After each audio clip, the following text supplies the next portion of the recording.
actually worth more than that, so I scratched around and got on this found a 2-cent piece. That is it.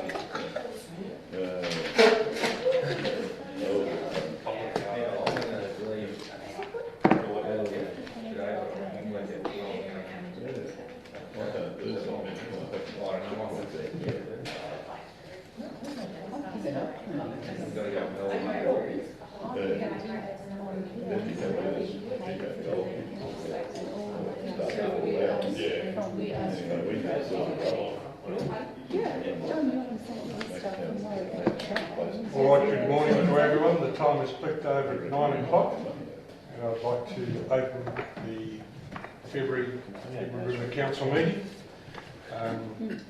Part of our process, live streaming statement.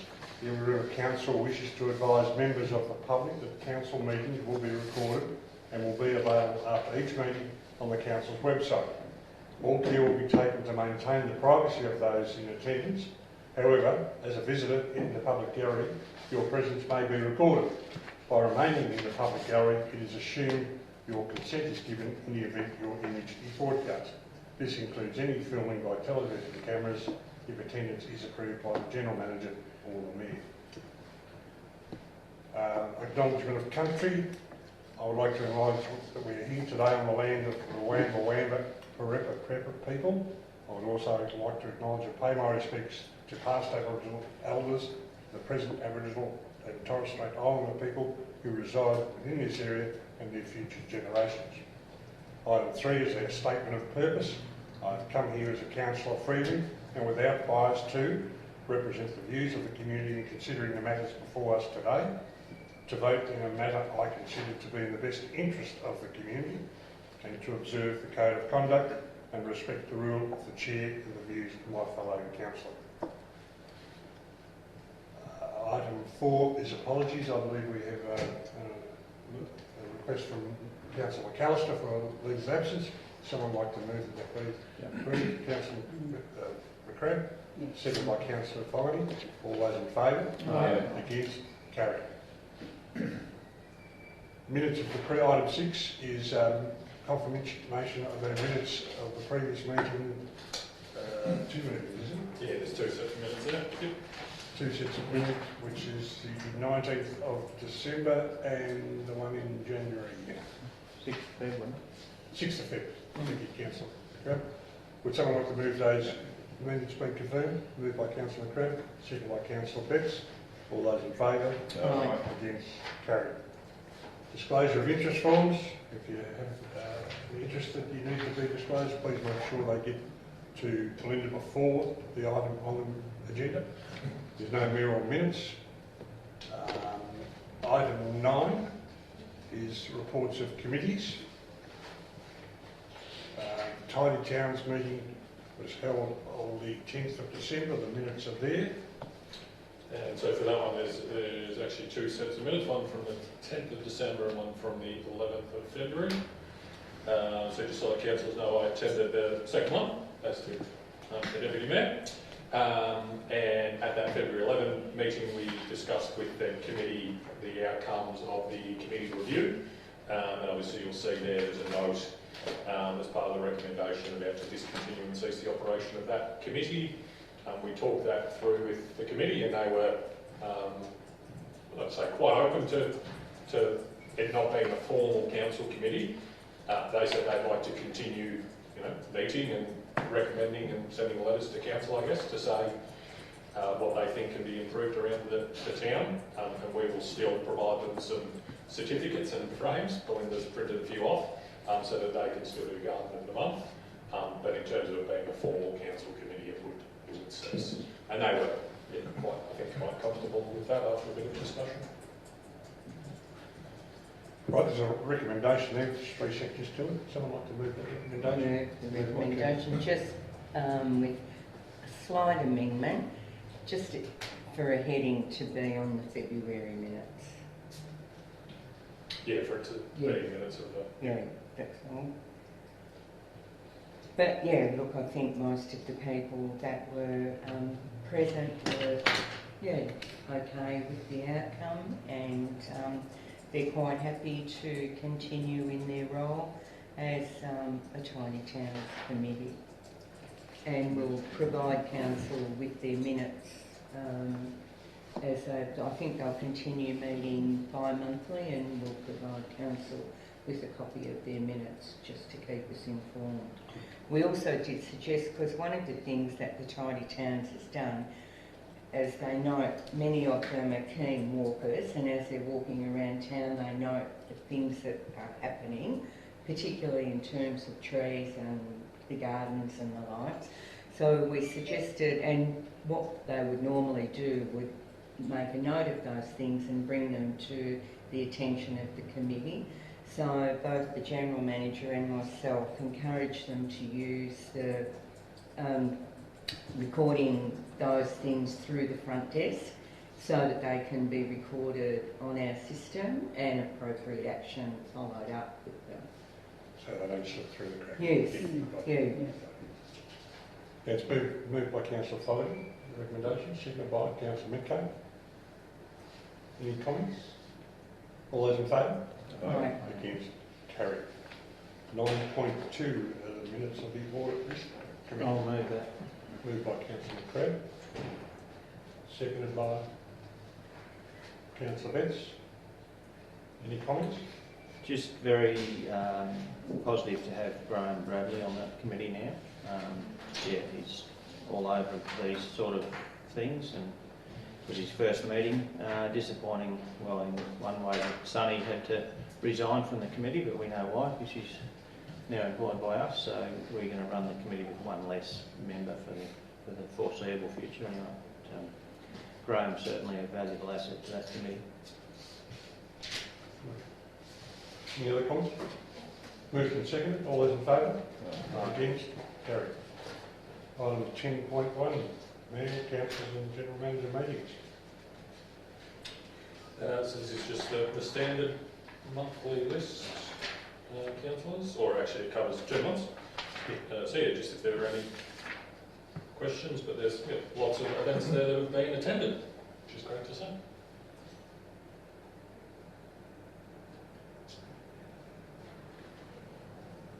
Someone like to move those? Councillor note that the meetings schedule. Councillor Fogarty moved, seconded by Councillor Betts. Any questions? Now, Councillor Betts, you did ask for access to what our future meetings are. Has that been organised? We're trying to work out, yes, how to do it through the actual iPads. Yes. Right. So it's a work in progress. It is a work in progress. Easy to do on a desktop, just trying to figure it on a iPad. Moved and seconded. All those in favour? Against? Carried. Item 10.2, resolutions of council. So again, council, just our standard monthly update. I think generally lots of good progress on the actions from the last meeting. So certainly the depot contract, the contract's been compiled, it hasn't been signed yet. That's progressing. The Rams club rooms, same thing, contract's being complied, and the approval has been sought from the Office of Local Government for the funding there. The contract, as we know, is all being executed. The request to write off debt has been finalised. And yeah, there's a number of other items that are all underway or been completed. So if there's any questions. Someone like to move the recommendation that we make that? Moved by Councillor Paul, seconded by Councillor Wallace. Any questions or comments? No comments. All those in favour? Against? Carried. 10.3, investment report. So council, we have this month there's the 2 investment reports because as you know, obviously we didn't have a January meeting. So we have the December report there. We made that modification following the I think it was the one prior to Christmas where we had removed the cash at bank calculation. That's back in there. And yeah, otherwise just if there's any. I'm happy to move that, Mr Mayor. Moved by Councillor McCrae, seconded by Councillor Mecca. Any questions or comments? Councillor McCrae. Once again, in December, we've got a $8.9 million receipts and $8.9 million payments.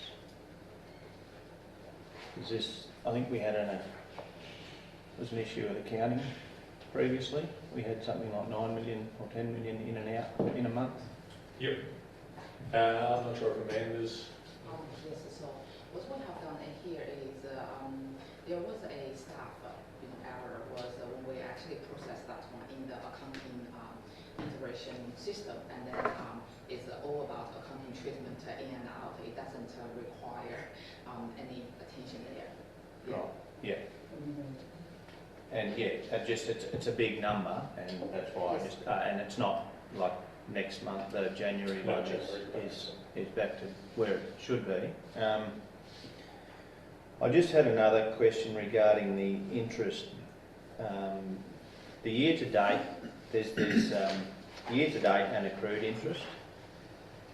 Just the difference. Year to date is what we've actually received, and accrued is what we've earned but not received to this point. Is that correct? That's exactly right. It's because for the interest, based on our term, so the interest will only be received based on our finished deposit. Yes. So, however, in our accounting treatment, so we will still put that one into the as just for the information purpose. So we will still like to everyone to understand what is accrued interest base as of today. Yeah. Okay. Thank you. Just another one, Mr. Mayor, if that's all right. Sure. Um, Just our interest received, December was 59% above budgeted, and in January it's 50% above budgeted. Do we need to adjust the budget if it's going to be ongoing? I mean, surely we can get a bit closer with our investments and estimating how much we should be receiving. I mean, that is just it's a positive, but it's a huge difference to what we're actually budgeting on. Yep. And hence would be money that could be allocated to. So a lot of that would be how we budgeted and expected the merger funding to be spent. Right. Assuming when we did the calculations at the start of the year, we were expecting to be spending it a bit more quickly, because that's where a lot of the interest comes from. Okay, right. And all of that interest that we accrue on the merger funding will still need to go into that merger bucket. So I think that it's largely just due to how we expected merger funding to be spent, and that we just haven't spent it quite as. Yes, that's right. So it's just timing. Yeah, just the timing, and the majority of them can be the contract payment as well. And due to the project delivery priority, so that's why sometimes it can be the interest rate can be very hard to predict. It just makes we have more money in our bank at the moment, but we will go to spend that money by the end of this financial year based on our merger fund performance. Yeah, no, it's certainly a positive. It just flagged to me when it was that much higher than what we budgeted that was on. So, Yeah. Thank you for that.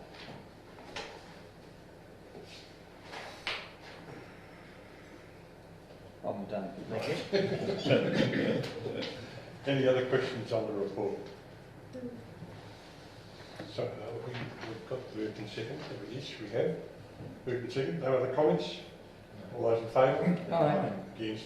Carried. Item 10.4 has been done with that together. 10.5, quarterly budget review. Yes, councillors, I'll touch on this, but obviously have Amanda who can talk to any more detailed questions. Received some questions from Councillor McGrath last night, although I think we got to chat this morning. So in the original report, there was an email around with the agenda in the, I think it was the capital activity review section. There was a formula that wasn't working, which meant that some of the items in the revised budget line weren't adding up correctly. So this morning, Jacinta reviewed that and updated the formula, which hopefully has corrected those amounts. So that's why I've been given a full paper copy, so we can look at that paper copy. And I think that's when she reviewed it this morning, it was only in that capital activity review statement page that Yes, that's right. And all the report and all the other figures are still consistent with all our system accounting, all the figures there. So if everything is all correct, it's the attachment. So we have a hidden formula there, and hasn't been noticed that. And from in the future, we will definitely improve our internal control and review it before we send that out. The recommendations in, someone like to move the motion? Councillor Pitts, seconded by Councillor Bull. Any further comments or questions? Councillor McGrath. Yes, Mr Mayor, just I think it was the ratios, just wondering if the General Manager could just make comment. Some of those ratios are not all that appealing. The operating performance and the cash expense cover ratios are both lower than the and a fair bit lower than original budget. Yep. So certainly on the operating performance ratio, what's happened there is largely, so if we go back to the actual, to the second page, the income and expenses review. So when we look at the original budget, obviously it had a net operating result of 1.6 million, and then there was all of those carry forwards that got brought forward. So that's largely merger funding. So if you recall last year, we got the 5 million, about 1.6 million of that we'd allocated to operational, well, what we termed at the time, operational projects. So obviously, once you include that additional $1.2 million worth of expenditure, it puts worsens the budget position. Through this current review, you'll see that that budget position has actually improved somewhat, and that's due to, like I said, when we originally did the carry forwards, there were some things that we classed as operational that when finance has done a further review can be classed as capital expenditure. So that has improved somewhat the revised budget position, even taking into account those carry forwards. So that includes items like the Tech One project. I think there was about 400,000 allocated for that. That's a project that we can capitalise, so sit on the balance sheet rather than have come through the income statement. So there's been a couple of things there we've been able to do which have improved it. But yeah, certainly this year, with spending that money, our end of year ratio, certainly won't be as good as previous years. And just the other question was regarding the reserves. Yep. Just the projected year to date and the actual, well, projected year end result and the actual year to date figures. Where's the variation there? Like that is actually reserves held, isn't it? Like that projected. Mm-hmm. So where they're going increasing, like, you know, the externally restricted reserves, you know, it's 13 currently, well, the estimated figure is 13,500. Well, yeah, plus the 3 extra zeros. Yep. The actual year to date is 28.5. Yep. So that figure is a fair bit greater than where we expect to be at the end of the year. So that is just factored in the spending out of those reserves. Is that how you get to that figure? I might let Amanda answer that one. I think that actually year to date will be with regards to the actual value within the reserve as opposed to expenditure against the reserve. Yes, so what, so from the attachment this year, so the cash and investment reserve, if you see the big difference is actually merger fund. So what we have budgeted, so at the end of this year, what our reserve will be only 110K at the moment. So at the end of the year, we're supposed to finish all our merger funding, and at the moment, actually, it still have $9 million to spend. Yeah. So that's why the overall, compared with the budget, should be $80 million, and actually it still have $28 million because we haven't spent the merger fund yet. So that is another reason for the interest as well, the investment report. Yeah. No, that's good. Thank you. Councillor Hall. Just probably comment, I think the finances are going to sway somewhat until the merger funding is completely expended. And then we're going to get some level kind of playing field to know where we actually are. But so the ratios are changing all the time, and until it's expected, it's going to not give us a true accurate result there, you know. Moved and seconded. Any further questions or comments? I'd like to move, those in favour? Aye. Against? Carried. 10.6, general evaluation report.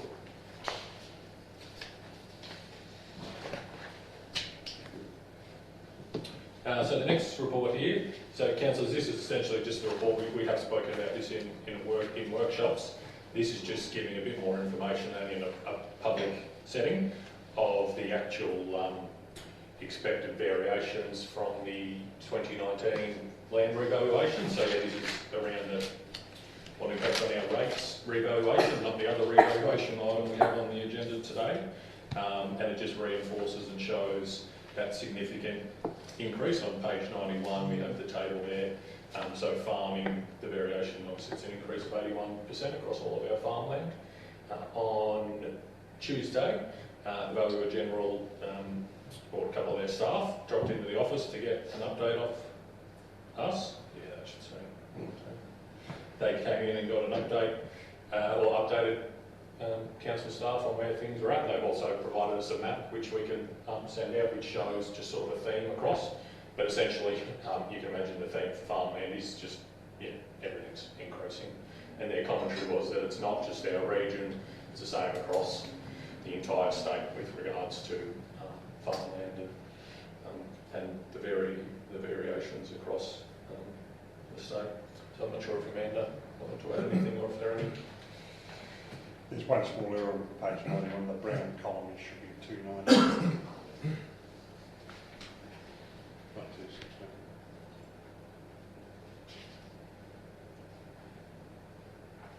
And I guess, sorry, just the flow, obviously the other impact on that is, so at the moment, I guess essentially what we're saying for next year's rates is we're not planning to change the rate structure, or we'll consider whether we do the rates harmonisation, but just with the 2019 land valuation in isolation.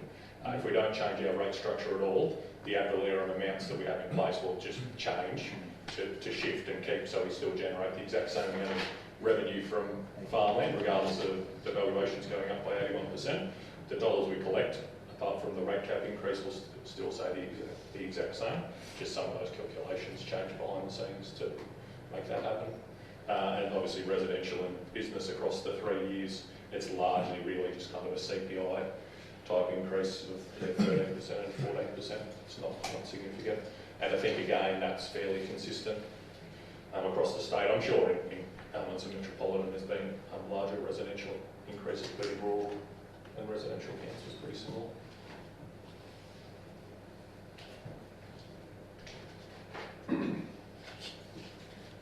Thanks for questions here.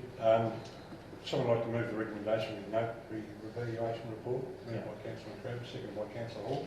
Any comments or questions?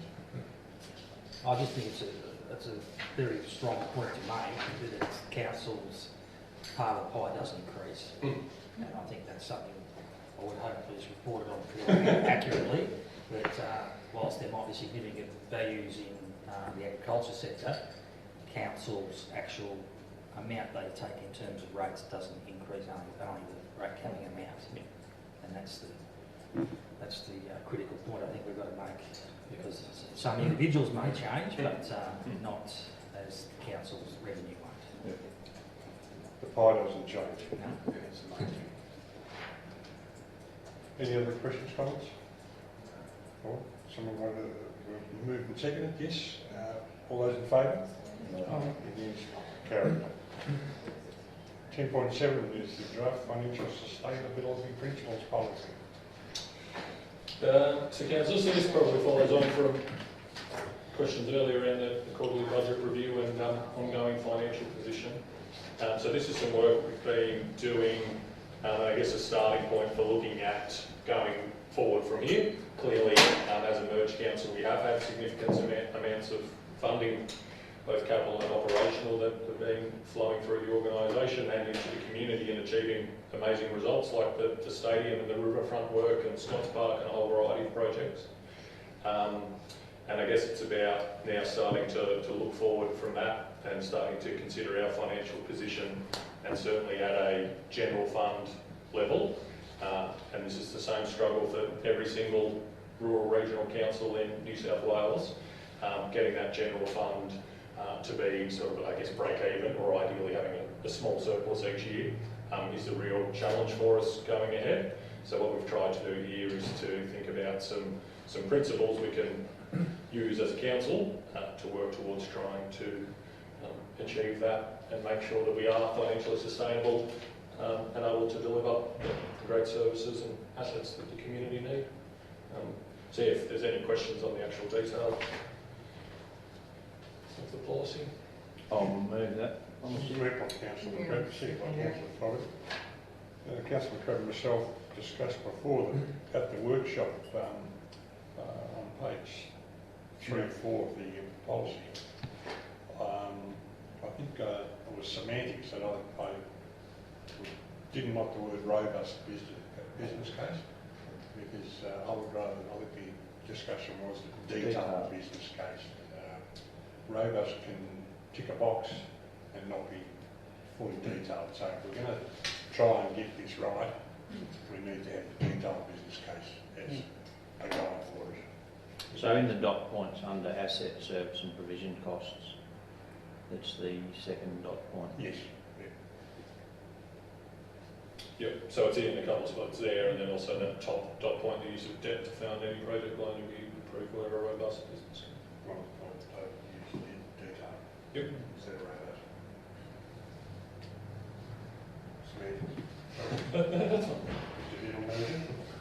That's fine. Any other questions?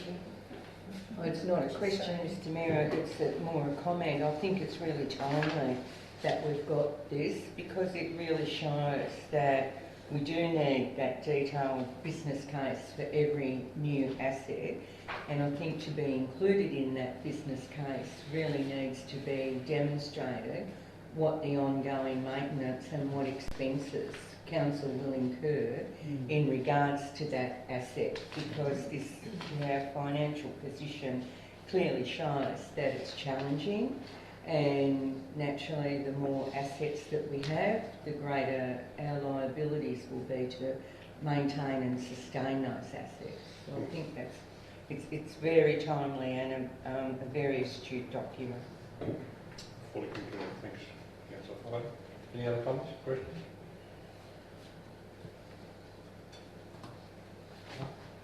All moved and seconded. All those in favour? Aye. Against? Carried. 10.8 is the combined delivery program and operational plan. So, councillors, this is our 31 December update on progress against the operational plan. So pleased to say things are generally tracking quite well against a number of the items. You'll see there, obviously, there's now 21 items complete. Obviously, after the first quarter, I think from memory, there are only about 7 or 8, so there's a number there. A large percentage on track. We still have a few that aren't commenced, but you'll see from comments in there that generally those are items that we have planned to commence later in the year. There are still a few that are behind, and there's the number down the bottom says 2, it should actually just say 1, I think. There is one that we have said urgent action stopped, and from memory,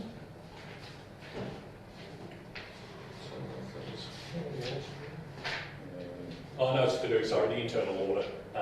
That's an item that we'd included in there. And then in discussing, and I guess what we proposed to the Audit Risk Improvement Committee, this was a couple of meetings ago, was that just given the current workloads and the work that's been taking us every year to get prepared for our annual audit, that holding off on internal audit 1 year would help us just to get a bit better prepared and bed things down. So that's the one item that's been stopped. But yeah, there's a number of yeah, really positive achievements in there, which is great.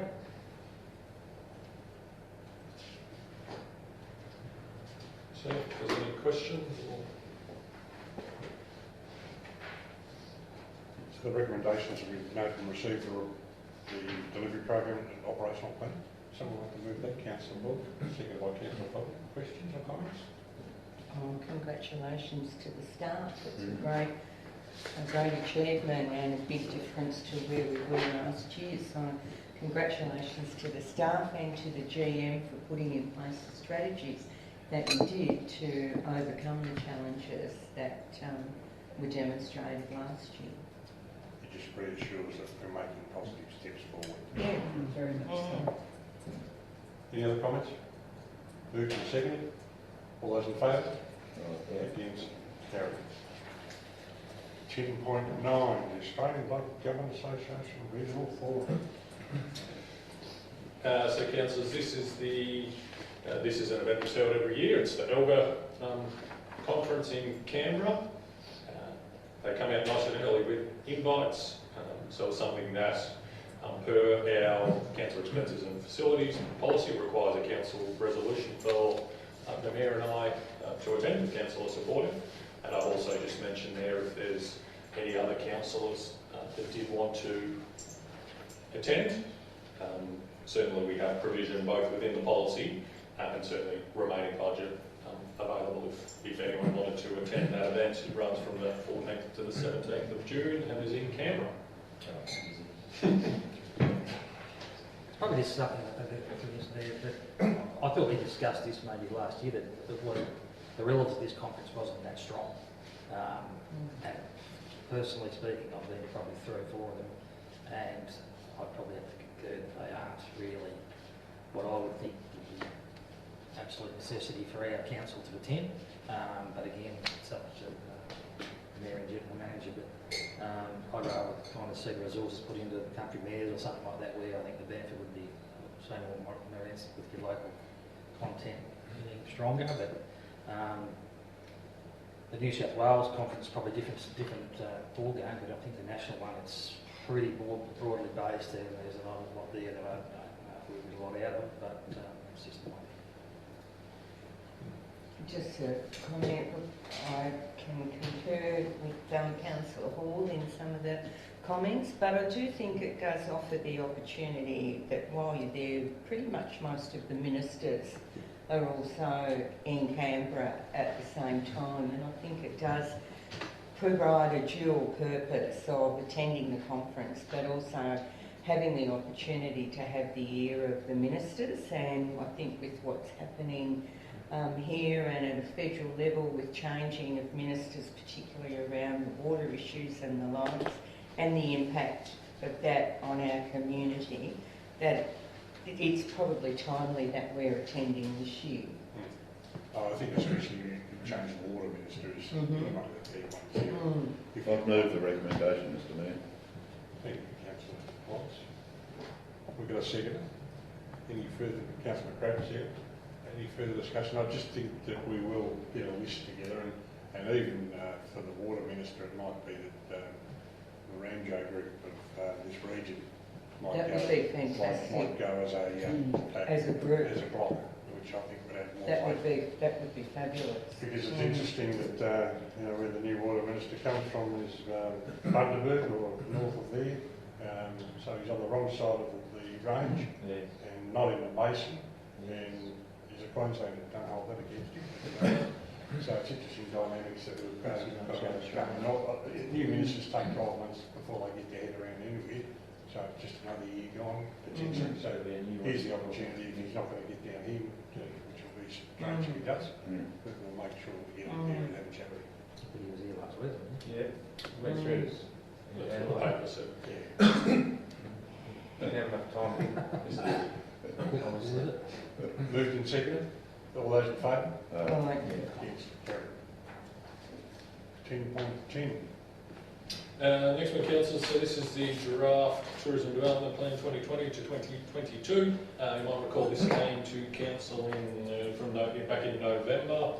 It's then been out for 28 days. Comment.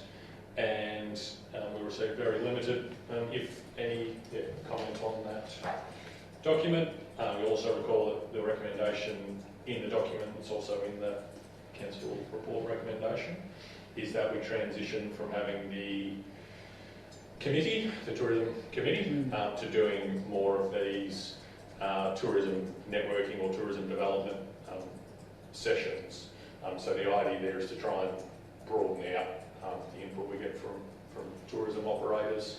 And I think the committee itself, while still doing a good job, obviously it was put in place initially when there was the levy. Things have changed and transitioned since then. So the proposal is to finish that committee up and then implement these networking sessions, of which the second one is I think it's next week, on the 28th. And then the strategy itself, like I say, has come to council once. It's still, we haven't made any changes. It's in a different format. It's been designed, but it's certainly still, does still have that focus on Victoria. So just to, because I know that was sort of the point of discussion that came up. Just maybe if we could just monitor this over the next, I don't know, how many of these meetings are they going to have a year like that with this group? I think it's 3 or 4. Maybe. Well, I suppose it's going to the next council to do that, but I just worry that if no one's watching it, what benefit do we know that's actually coming out of it? I think a committee is always good to, as an advisory group, particularly in that tourism sector. If the people are not going to participate in this, I don't think we should just completely wipe the idea of having a tourism committee. So we could add a note saying that we review in 12 months. 12 months, yeah. To see how the new approach is working. Yeah. The council will review the committee structures and participation at the start of the year. Yeah. So that's the apt time to look at it.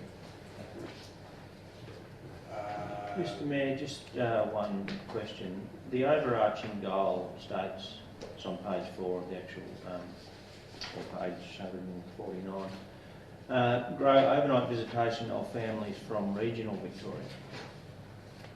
Now, I'm just wondering why we're targeting regional Victoria when I would have thought metropolitan Victoria would probably, that's probably a question for Michelle. Yeah, Michelle walked around on that one. Good time. Yeah. It seems a little specific, and maybe your research has necessitated that. It's more so the reach that we can get from our budgeting cycle. So to get into the metropolitan markets, it's really difficult to actually advertise down there. It's so, for example, we're doing a lot of radio advertising in Bendigo and around the perimeter of Geelong, but even getting into Geelong is difficult because it's Melbourne and metro rates. Yeah, right. Yeah. Okay. Probably the point, the regional is probably not specific. If you ask the question, 80% of our tourists come from that Bendigo corridor down that way, not over Gippsland. That's right, yes. So regionals, yes. but And it's too broad. and from the peri-urban area of Melbourne as well. Yeah, no, they explained it well. I just wasn't sure why we were had the word regional. Thank you. All right, the recommendations there. Do we need to put the suggestion review? Yes, if we or just the council to review in 12 months' time. Yep, I'll move that. Moved by Councillor McCradden, seconded by Councillor Metcalfe. Any further comments or questions? All those in favour? Against? Carried. 10.11, the local strategic planning statement. Thank you.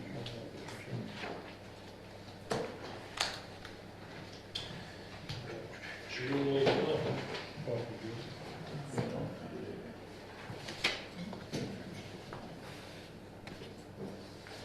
It's recommended to council that the local strategic planning statement be adopted in accordance with the Environmental Planning and Assessment Act. So it was exhibited for a period of 28 days, and during that period we received one submission, which was from Department of Primary Industries Agriculture. After the exhibition period, we received another 2 submissions from government agencies. So one was from the Heritage Office. The second one was from the Department of Planning, and it was a combination of a couple of agencies making comments on the local strategic planning statement. They came after the report had been submitted to the agenda, and most of their comments were around, well, they supported the work that's been done in the LSPS. They made comments around flooding, climate change, biodiversity, Aboriginal cultural heritage and heritage in general. I feel that the document we've written is satisfactory, like the issues that they raise in the submissions are important, but they also require funding from council. And this is a 20-year document. It gets reviewed every 7 years, so we can reconsider these the issues they've raised. But it's also that this is a commitment from council to undertake these projects over that 20-year period. So the projects need to be, council needs to be able to fund what's currently in the LSPS, I think, without adding more projects to the document. It's recommended to council that they adopt the local strategic planning statement. They're all due to be completed by the end of the financial year, so we're ahead of schedule in that respect. I'll move the recommendation. Moved by Councillor Foley, seconded by Councillor Moore. Any questions or comments? No, I think it's an excellent document. Just interesting how the government departments behave. Well, it's normal, isn't it? Frustrating. Any other questions or comments? Moved and seconded. All those in favour? No. Against? Carried. 10.12. December Environmental Services Report. So it's recommended to council that the December Environmental Services Report be noted. So for the month of December, there was 22 applications on hand at the end of the month. 15 were approved.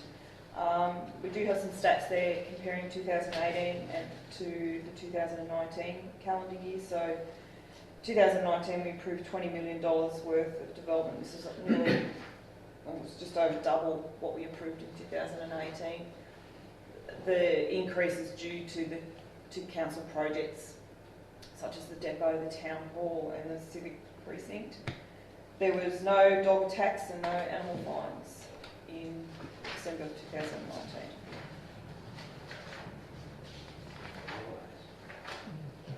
Everyone was feeling festive, even the animals. That's where they've already tasted them. Wait till you see February's figures. But wait, there's more. Councillor Wallace. Mr Mayor, I've gone off the air, but Julie, DA 4719, are we still waiting on advice on that one? Shed in River Street? Thank you. Yeah, the applicant's been asked to respond to the submissions. In front of Barry. I'll have him make that recommendation. Right. Moved by Councillor Crabb. You're seconded it. Councillor Betts. All those in, any questions? Further questions, sorry. Comments? All those in favour? Aye. Against? Carried. 13 is the January Environmental Services Report. Yes, so the recommendation to council is that council votes the Environmental Services Report for January 2020. At the end of January, we had 24 applications on hand, 9 were approved. There was one dog attack on an alpaca, and 2 fines were issued as a result of that, one for the attack and one for the dog escaping.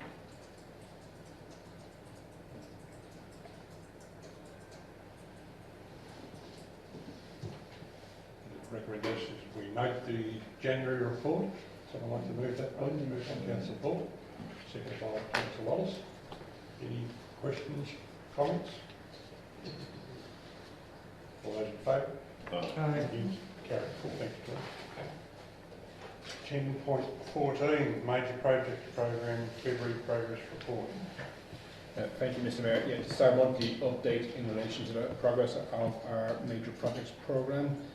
As a whole, the programme is tracking pretty well. Some items to note would be, again, the official opening of the basketball stadium last week, which was completed on time and went very well out there.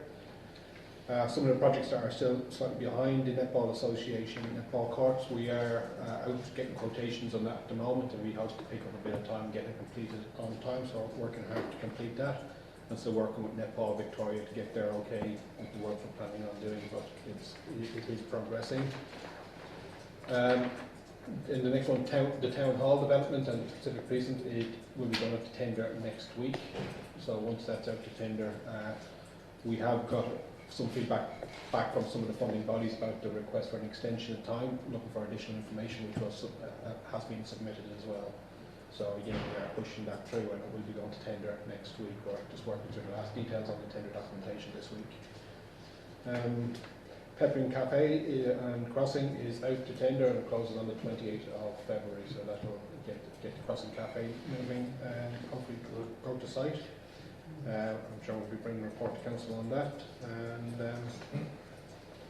Memorial Park, so that Memorial Park has 3 or 4 different elements to that. The drainage element closed last week, and we hope to be in a position to award quotations on that in the next 2 to 3 weeks, which will get the first stage of that project completed. There is an architect working on the building element at the moment, and we hope to have plans for that in 2 to 3 weeks' time as well, which means we'll be able to tender that one. And then the Rams facility is the other one that's yellow. It is, again, we're just finalising the contract and just doing all the paperwork in the background to get that signed and get the contractor starting on site. So, any questions? Recommendations here will be noted in the February report. I'd like to move that.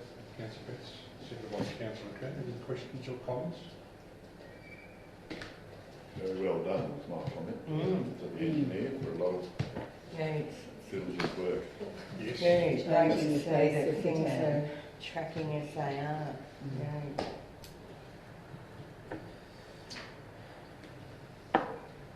Moved and seconded. Any further questions? All those in favour? Against? Carried. Thank you, Model. 10.15 is the asset revaluation project. Yep, thank you, Mr. Mayor. CT Management and AP Value have completed the revaluation of Council's assets in accordance with relevant Australian accounting standards.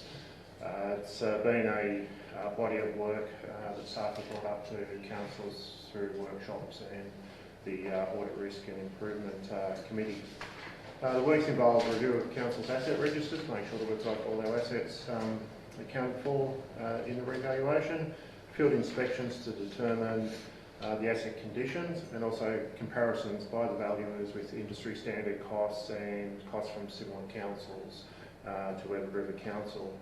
The results of the revaluation are included in attachment 1 of the report, with the documents for the infrastructure assets and the building assets being attachments 2 and 3.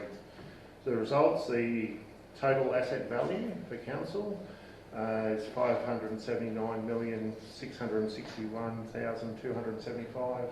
So that's the total value at current rates that council owns and manages. That's up around 10% from the last valuation done in 2015.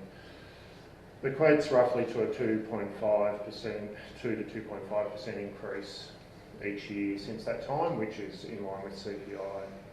Accumulated depreciation is $165,189,968. Again, a 10% increase, with fair value being the total asset value minus the accumulated depreciation being $471,307. Again, a 10% increase. Annual depreciation expense, so that's the funds that council uses to undertake capital renewal of existing assets each year, is 7,459,513. That's an increase of around 3%, so lower than sort of the 10% increase over the other items. Excuse me. That sort of change is just due to a review of useful lives and how the depreciation is calculated throughout the project.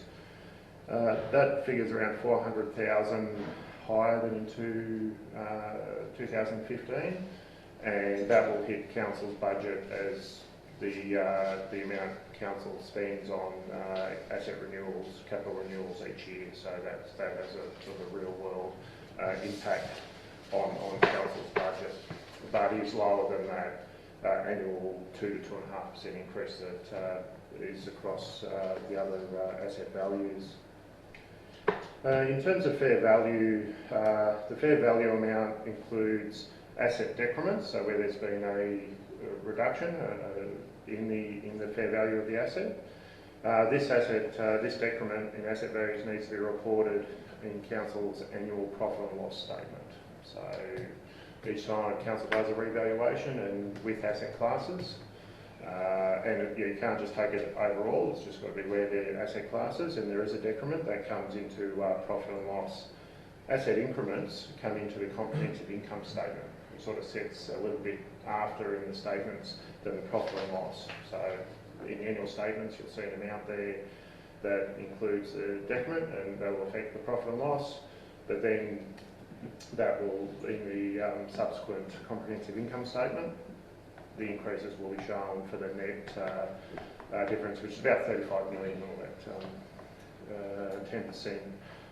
Council staff are currently talking with the auditors about the best way that can be included in the statements to make sure it complies with the standards. It also shows a true reflection of council's position, and a further report regarding this will be presented to council once we get that final advice from the auditors. The recommendations there. I'll just ask a question first now. What was the comments back from the Audit Risk Committee in regard to this report?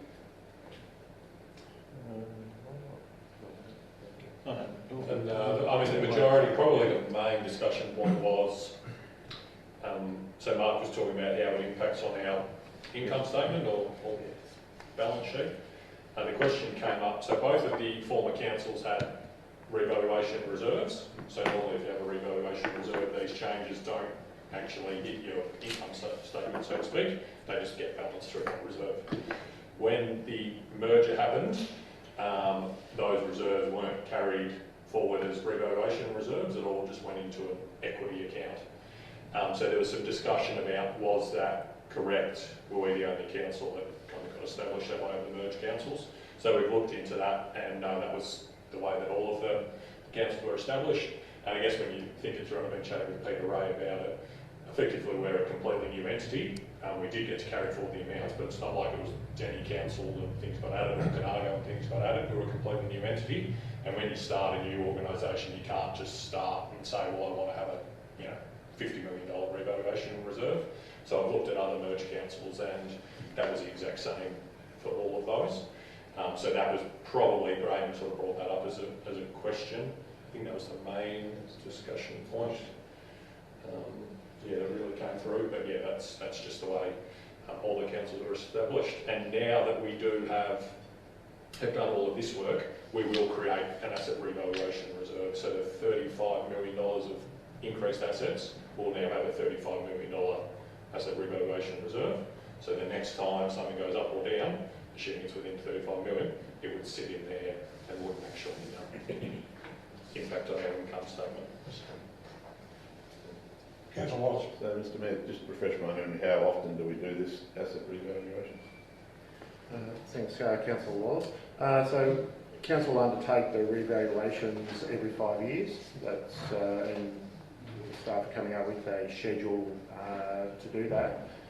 This revaluation was done over all asset classes at once, so it was quite a major project, and really bringing the assets of each of the former councils into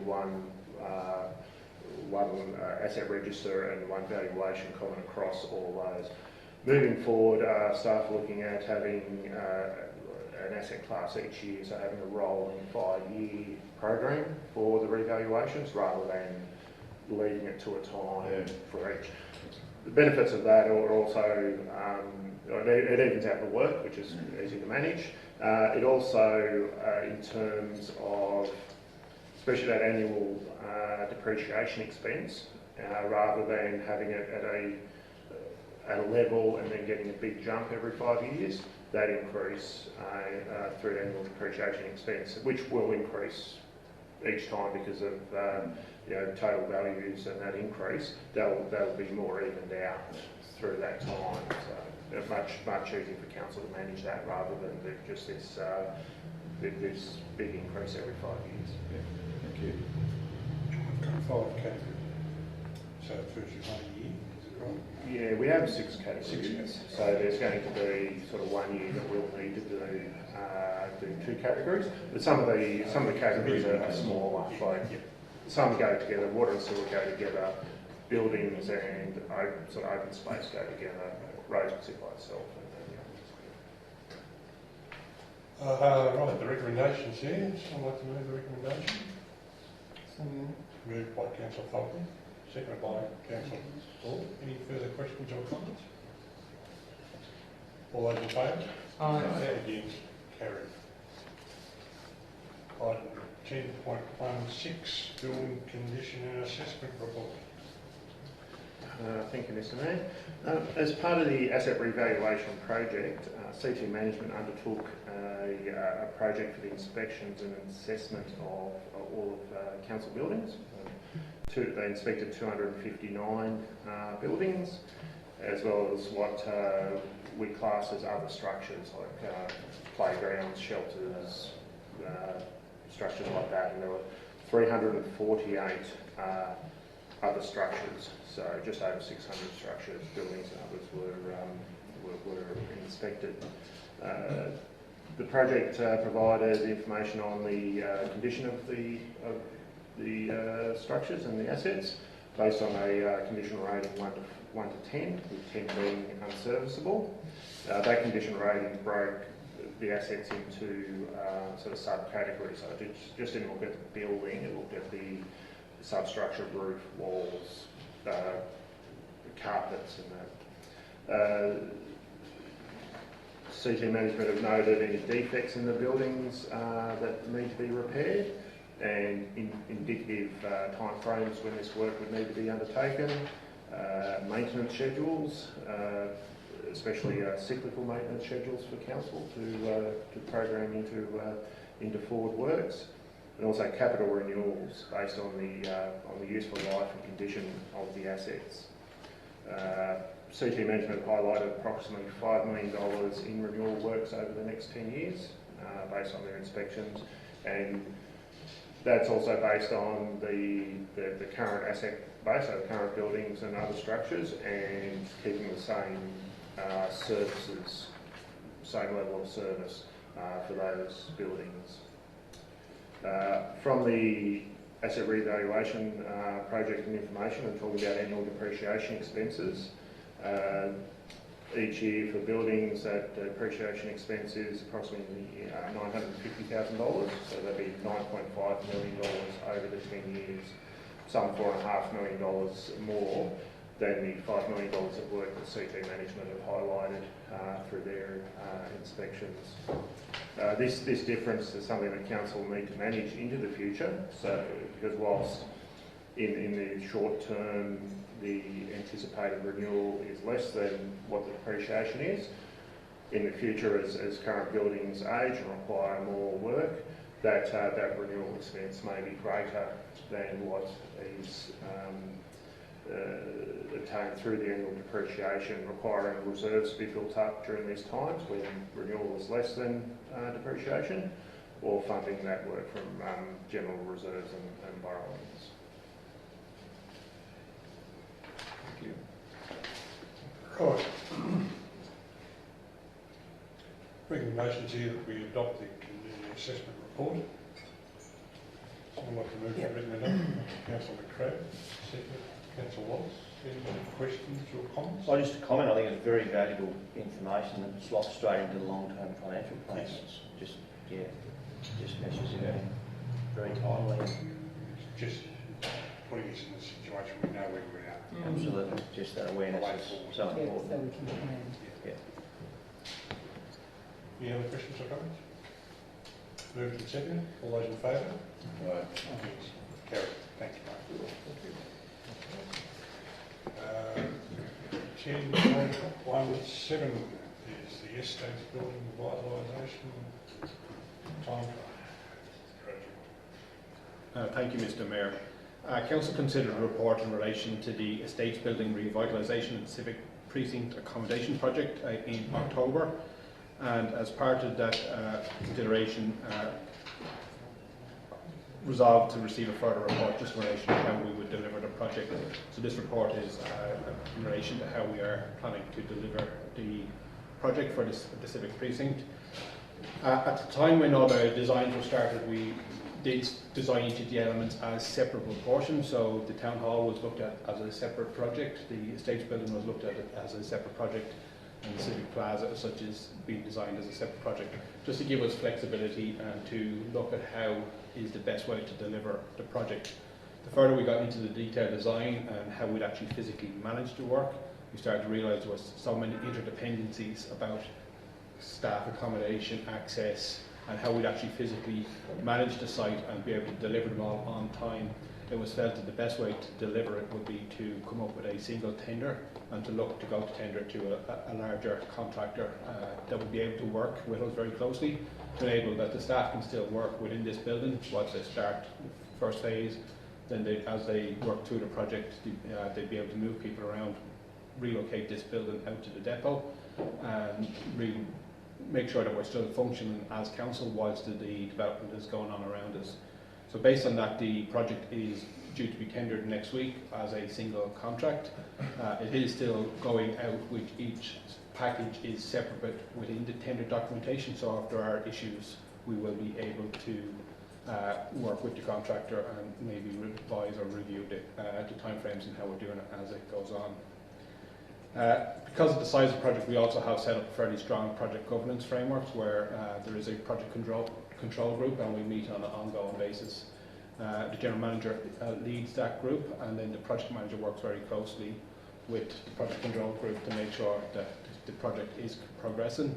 And we also have a working group which would be made up of other officers and other departments that are directly impacted, and they are constantly being asked for feedback and making sure that everybody's opinion is considered and that we look at all risks involved with the project.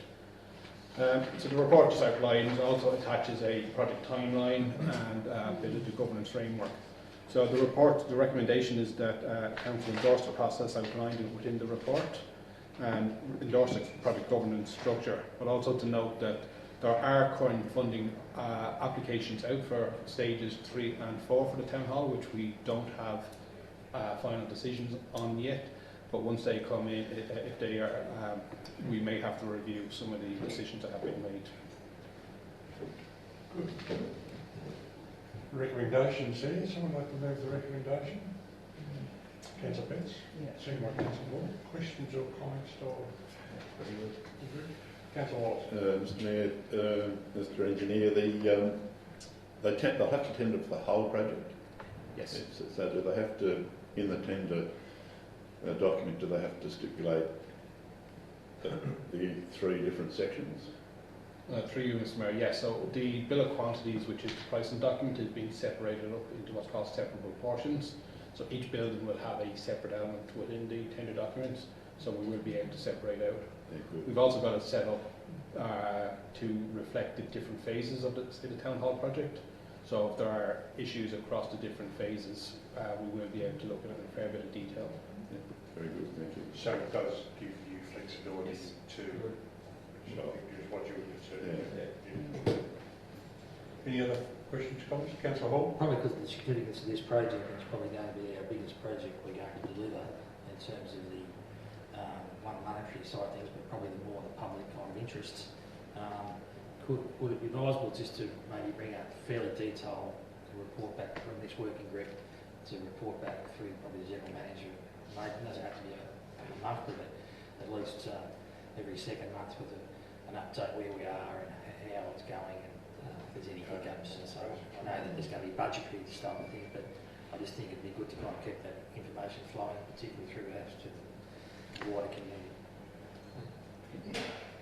Yeah, so we can certainly do that, and from the sounds, yeah, it might be, obviously we do the, the monthly overall project, but we can certainly do a separate report for that project that we do every month or every second month. Certainly that's, certainly not unusual to do for high value projects. Good. Any other questions or comments? Moved and seconded. All those in favour? Against? Carried. 10.18 sewer construction, Hufflure Street. Thank you, Mr. Mayor. As Council would probably remember, we had our major drainage failure on Harfleur Street probably about 12, 18 months ago, and at the time it was a considerable expense to repair a small section of sewer due to the depth of the existing sewer. That road then was subsequently on our capital works programme for renewal, and when the team started working on the road in June of last year, they realised that some of the other connections from the main sewer from the houses into the main sewer were also very in poor condition and likely to fail.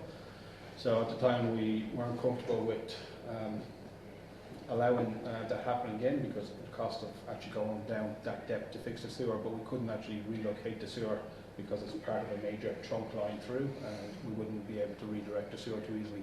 So we came up with a solution of actually building a second sewer at a higher level and basically reconnection all the houses into the higher sewer, which will be much easier to access in the future, and running a liner through the main sewer that's already there, which basically effectively seals the pipe and limits the ability of a future failure, because a failure was happening where the houses were connected into the pipe.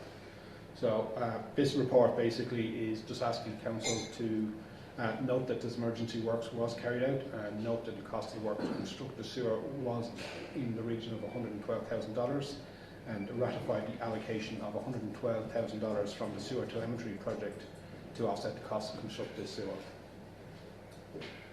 Okay. The recommendations here. Someone to move that, moved by Councillor Metro, seconded by Councillor Wallace.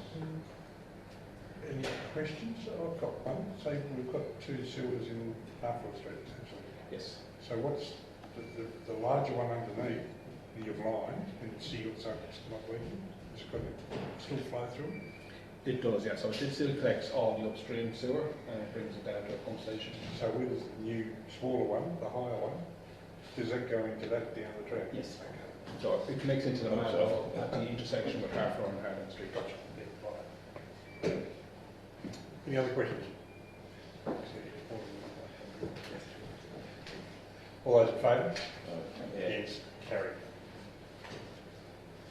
Draft private works policy. I'll move the recommendation. Moved by Councillor McCrae. Seconded by Councillor Wallace.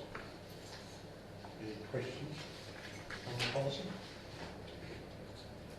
No, I think we had a lot of discussion at the workshop, Yeah. and I think the policy looks really good to go out on display. All those in favour? Against? Carried. 10:20 capital works update. Thank you, Mr. Mayor. So this report relates to either quarter or two report and a quarter two update on how our capital works programme was tracking up to December. It goes through each project, and again we've tabulated how each of them are progressing as per when we plan to deliver them. From the attachment you'll note there are a few orange squares within the report which we are putting a bit of focus on, and there's a note as to why some of these project has slipped slightly. Just some notes in the likes of the levy bank study, it is out for community feedback.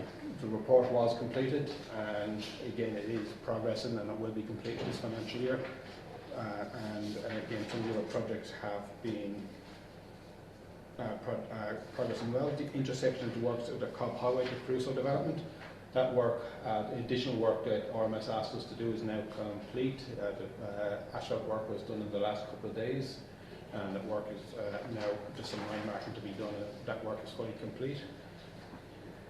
Charlotte Street is probably one of the ones that I'm keeping closest watch on, and that I'm a bit concerned that we got held up a fair bit before Christmas, where when they started doing carbon gutter, we started to uncover some surfaces within the road that impacted the speed and the progress that we were making. So we are monitoring it very closely now. I've got the guys doing basically fortnightly updates to make sure that we're still on track and on time. The carbon gutter should be finished in the next couple of days, and then it means we can get in and start to dig up the road. That'll happen pretty quickly because we will use a profile and get in there fairly quickly, pull up the road surface and replace it very quickly.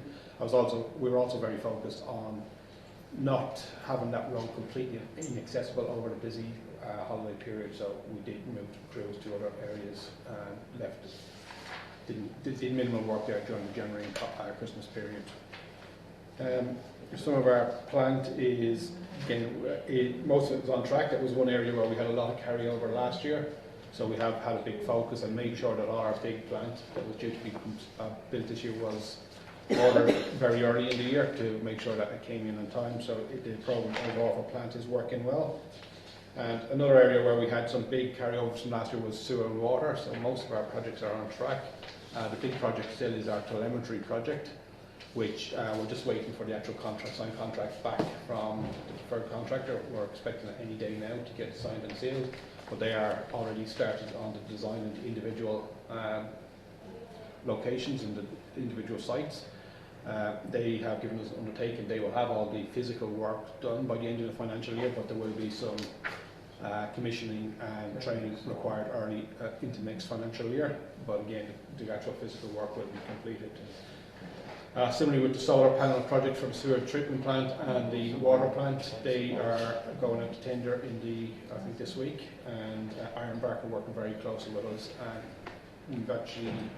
we've been to tender, and we are very close to being in a position to award for that one as well.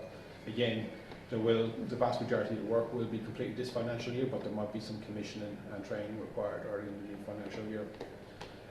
As a whole, I've been trying to track in the report. I do have that table just to show actuals versus projected spends. We're tracking pretty well. There is some, as you can see, most months there is the actual is slightly lower than projected, and that to me reflects that we are actually delivering some of our projects well within our budgets, and that because we built in contingency and some cost for design and project management, as we don't use our budget, it's actually just reflected in our cash flow. So I will, towards the end of the financial year, I will do another further report just to break down the balance left over in each of these projects, and bring a report to council just to resolve to return any funds unexpended to the general reserve. I'll move it. Moved by Councillor McCracken, Question. seconded by. I'll move it. It's already been moved. Seconded by Second. Councillor I'll second that. Any questions? Yeah, just with that replacement car policy, what are you waiting on there in regards to the policy? I just see here it's And the sitting plant. on Replacement cars. replacement cars. Yeah, so that's, we've just been drafting up a vehicle policy. We now have, I think Alan's put some final touches on it. So we'll just need to do a little bit of consultation with a few of the staff impacted by that, and then we should be able to proceed with those couple of replacement cars. Impact as in using it for their own use, or? So we have a number of staff that have existing use arrangements, Yeah. so that can't be changed. Those agreements though don't necessarily specify the type of vehicle or the exact amount they'll pay.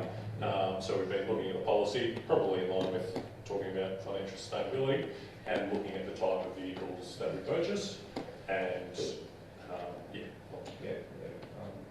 Just to carry out from the old entity. yes.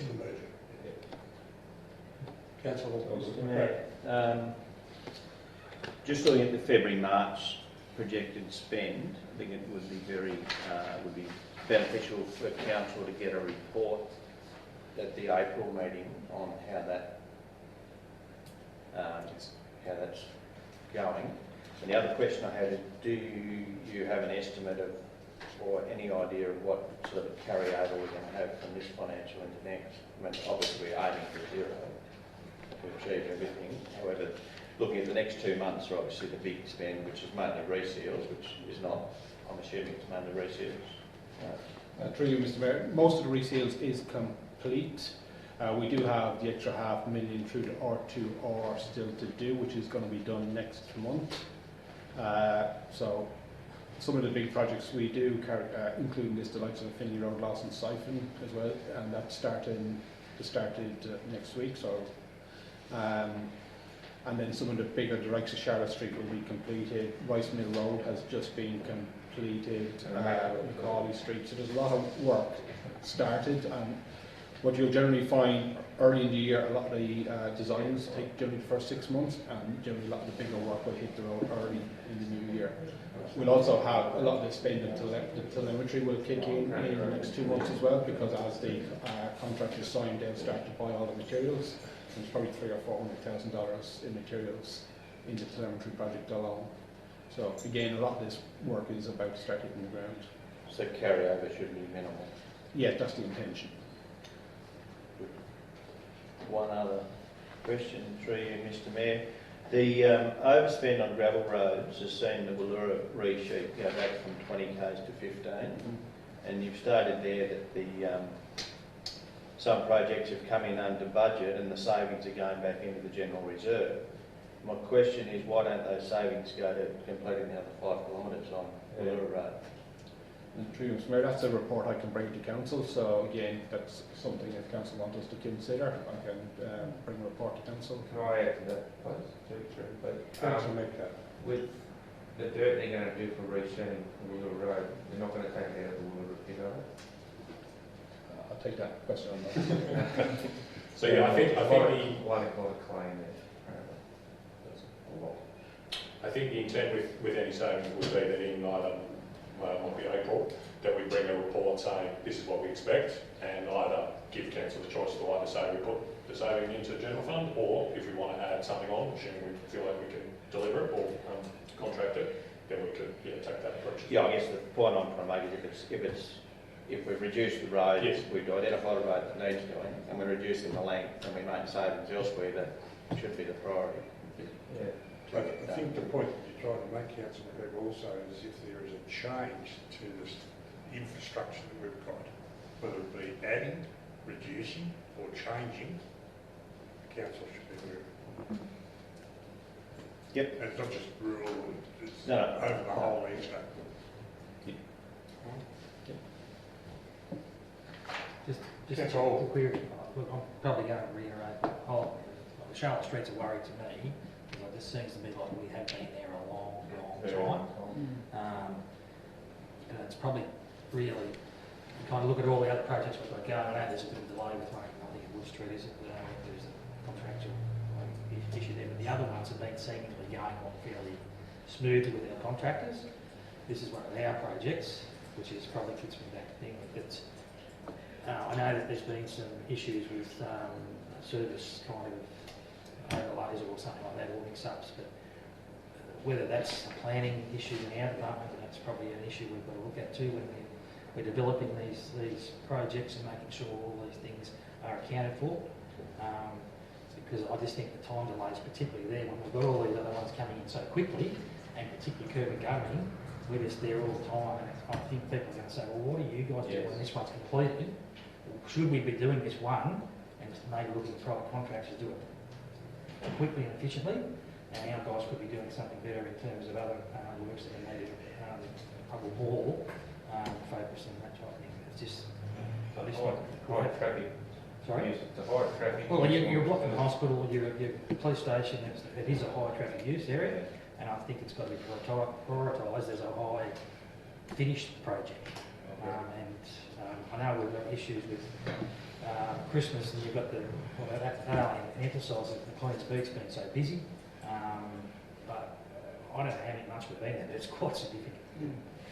Yeah. Take on board.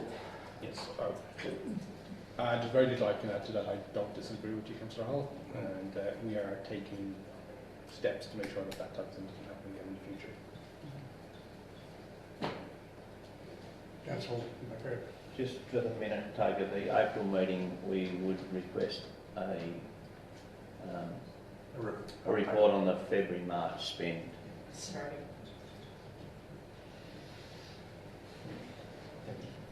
And so that will actually take place because that will fit in with our next quarter. Yeah, they're quarterly review, yeah, that'll work. We'll just have to try and. Any other questions or comments, Dr. Robert, on the capital works update? Keep up the good work. All those moved and seconded, all those in favour? Aye. Carried. Item 11, notice of motion. Rates harmonisation. As agreed to their workshop. All the details there. Do I need to read this? No, essentially, councillors, as we discussed at the workshop, this is a rescission motion just so that we change the approach with rates harmonisation to say we'll go for the 30 June 21 year. The bit under that council, A and B, that's the recommendation that Office of Local Government, or the wording that Office of Local Government recommended, so that we can then send that on to the Minister to opt. Again, I can't remember if we're opting back in or out, but to use the 21 year rather than this year. So I'll second. I'm moving the motion from the chair, second by Councillor Wallace. Any comments? Just the comment, Mr Mayor, look, I know we were trying to progress with getting this through this year, but I think with the way things have collided, particularly the Value of General's revaluation of property is a major factor in this, and I think the process has been a very detailed process, and the staff and the consultant have been to be congratulated on the in-depth of work that they have used. But I think the depth of that work has also brought up the challenges that are before us.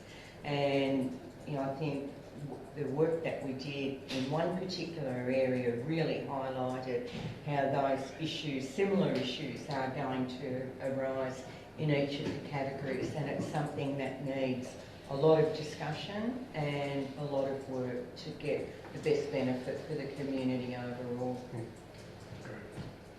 Through you, Mr Mayor, I would just hope that we don't relax and drop the ball, and we need to keep, we've done a lot of work already, we need to keep progressing at every workshop. I'd like to see it on the agenda that because we have highlighted there are areas that we haven't looked at yet that we need to, and I think we need to really make sure we keep the pressure on, otherwise the new council will be in the same position we are in 12 months' time, potentially.